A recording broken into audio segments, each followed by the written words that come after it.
ஒரு நிமிடம் ஒரு மருத்துவம் விடாத இருமல் ட்ரை காஃப் இதுக்கு என்னங்க பண்ணலாம் அப்படின்றத பார்க்கலாம். நான் உங்கள் டாக்டர் நித்யா, சித்த மருத்துவர். கடுகு ரோகிணி அப்படின்னு சக்தி வாய்ந்த ஒரு மூலிகை சித்த மருத்துவத்துல இருக்குங்க. இந்த கடுகு ரோகிணி நல்ல ஒரு வெப்பத்தன்மை இருக்கக்கூடியது.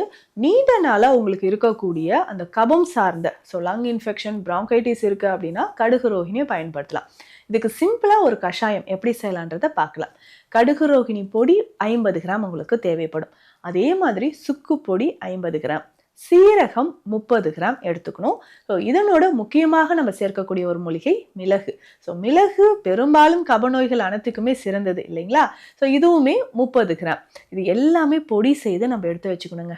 இரவு நேரத்துல தூங்கும்போது அடிக்கடி இருமல் வருது அப்படின்னா இது ஒரு 3 சிட்டிகை அளவு எடுத்து ஒரு 1/2 கிளாஸ் ஹாட் வாட்டர்ல மிக்ஸ் பண்ணி குடிச்சிக்கலாம்.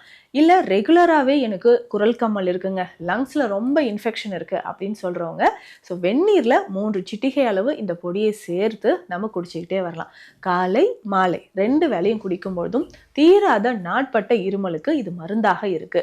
குழந்தைகளுக்குமே இது கொடுக்கலாம். அப்படின்னா ஒரு 2 சிட்டிகை அளவு, ரொம்ப வீசிங் இருக்கு, எப்பவுமே சைனசைட்டிஸ் பிரச்சனை இருக்கு அப்படின்னு சொன்னீங்கன்னா 2 சிட்டிகை இந்த பொடி எடுத்து தேன்ல கலந்து குழந்தைகளுக்கு கொடுத்துட்டு வரலாம். ரொம்ப வெயிட் லாஸ் இருந்துகிட்டே இருக்கு, குழந்தைகள் சாப்பிட்ற அளவுக்கு வளர மாட்டாங்க, பசி இல்லை அப்படின்னு சொன்னீங்கனாலும் இந்த பொடியை 2 சிட்டிகை அளவு பயன்படுத்தலாம். இந்த மாதிரி பயனுள்ள மருத்துவ தகவல்களுக்கு நம்ம பேஜை ஃபாலோ பண்ணுங்க. நன்றி.